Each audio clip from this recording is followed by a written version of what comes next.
So I just watched the entire series of Moon Knight, and in this episode we're gonna talk about it. Oh yeah, and by the way, guys, major spoiler alert: this episode is gonna have a lot of spoilers from the TV series. If you haven't seen the TV series, be sure to check it out and come back to this episode afterwards, guys. And then you can tell me what you think about what I say about the TV series.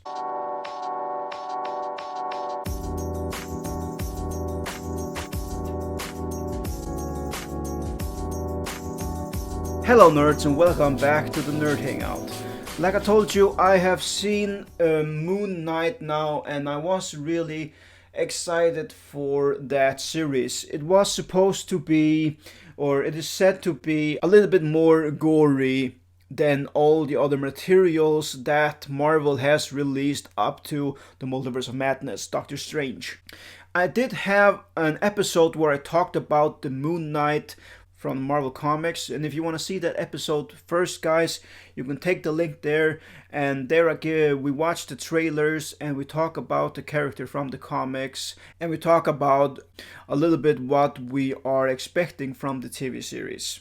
Now, after watching the TV series, what do I think? Well, some of the reviews were that it's boring, not enough happens, it's too far away from the comic books. I've also heard somebody say that it's perfectly in line with the comic books.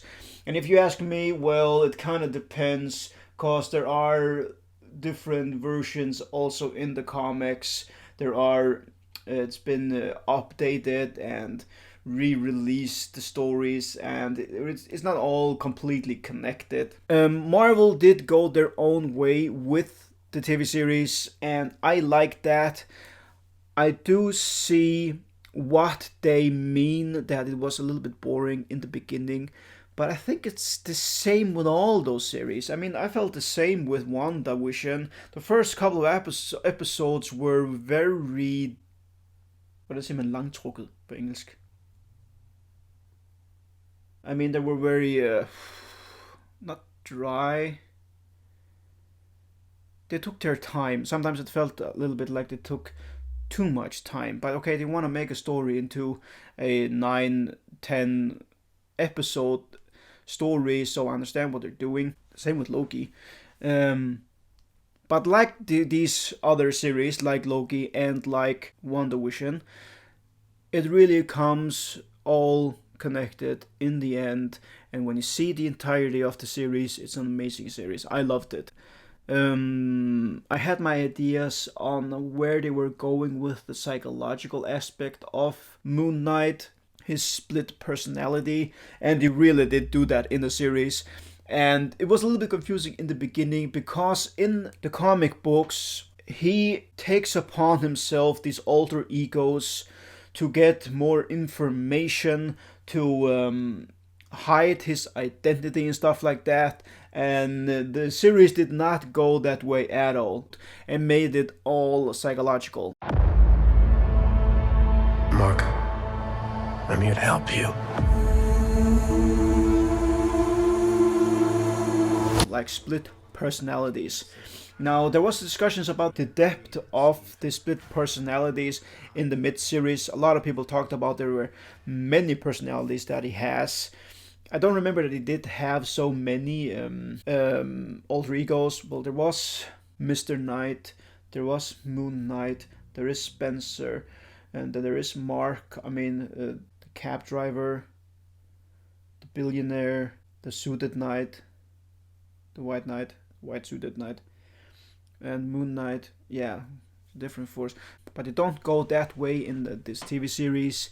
There are essentially two personalities. Now, you can tell me in the comments if you think I'm wrong and I did miss something, but there is Mark and then there is Steven. And there are moments in the series which I think are awesome, where you totally are in question, is this real or isn't this real? I mean, is this all just a madman in an insane asylum, just unable to see reality for what it is. But they turned that on its head, and I think that it was a very cool way that they did it. I don't want to reveal exactly how they did it, but go to the series and see it, guys. I want you to be a little bit anticipated, to lure you to see the series, actually, guys. If you find it to be a little bit slow in the beginning, just keep on going, guys. It all makes sense in the end, and when you come to the end, it's amazing. Do you think that you created Stephen to hide from all of the awful things you've done?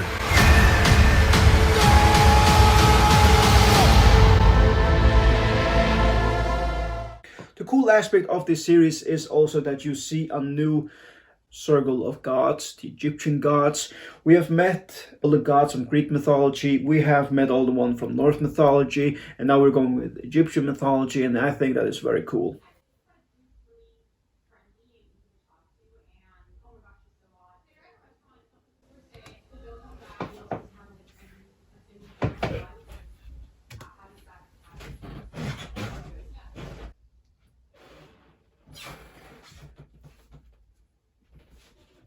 Sometimes, guys, I swear this place is haunted.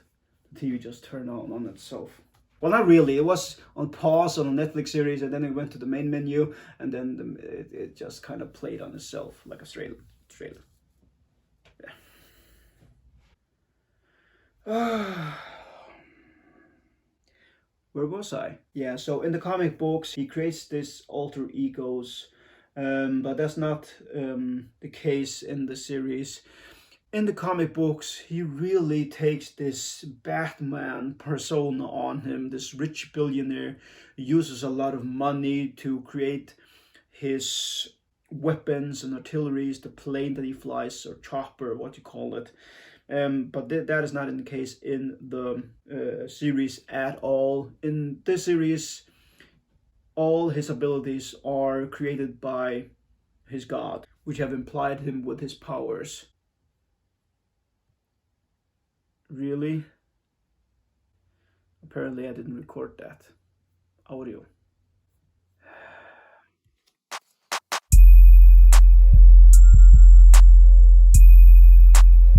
I'm sorry that the audio was a little bit off there. I forgot to record on my microphone the last piece, but I think you'll survive.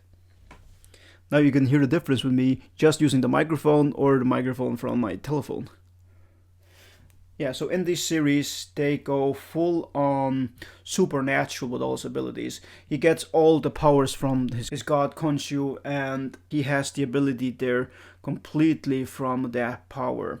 Now, when he is Mark, he turns into the Moon Knight, and when he is Spectre, he turns into Spectre, not Spectre, Stephen the Mark, Stephen Grant, Mr. Knight, the guy who wears a suit. So Stephen and Mark. I think it was a really good casting with Ethan Hawke. And the way that he set it up with the war between the gods, I actually did like that. That the gods made a agreement to not affiliate with the humans, but Khonshu and Ahmed still did. Khonshu wanted retribution for those who have done injustice, and then we have Ahmed, who is this god who already wants to punish people before the deed is even done, and that is essentially punishing people who are innocent, because you are innocent until the act is done. But yeah, it's kind of a theological discussion is what is right and wrong that also comes in this series, which I think is kind of cool.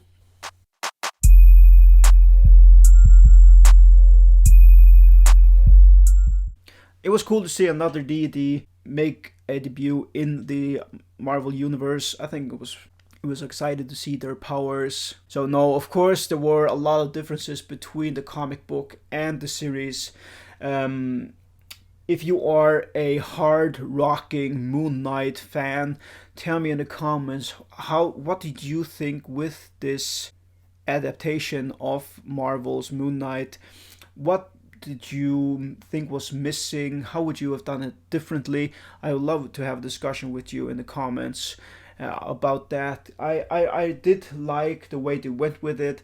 Marvel always goes their own ways. There's none of them that go exactly 100% after the comics, which is fine.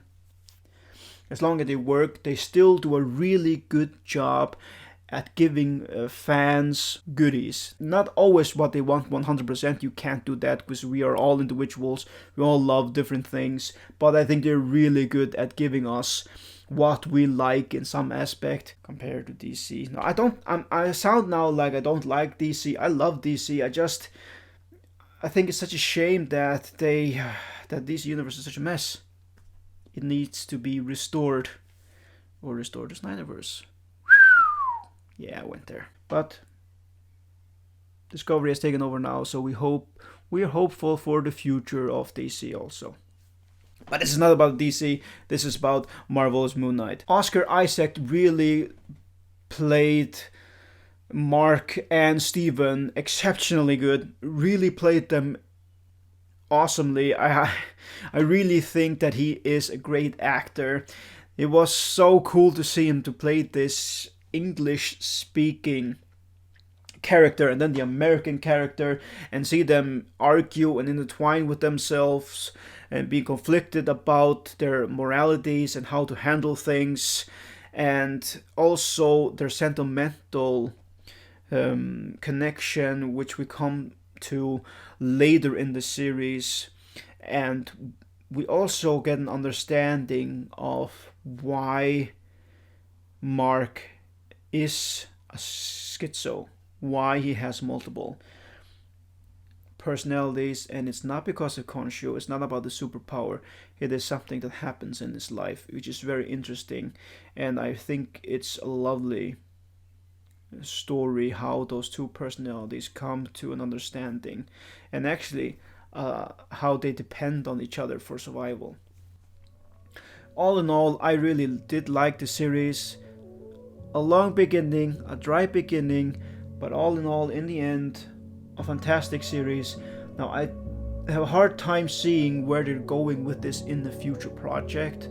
If we're gonna see the Moon Knight maybe in the Marvel cinematic universe, that would be cool. I would love to see everything crossover, mishmash, TV series, movies. I always love that, so I'm hopeful about that. But guys, please tell me in the comments, how did you like Moon Knight on Disney Plus? And I think I'm gonna stop here, guys. This is all I have for this episode. See you next time, nerds. Goodbye.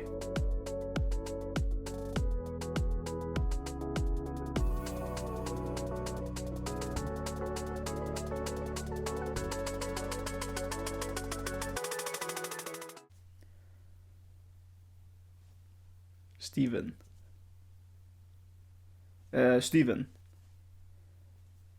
Not Spectre. Steven. Why do I keep saying Spectre? I have to finish this.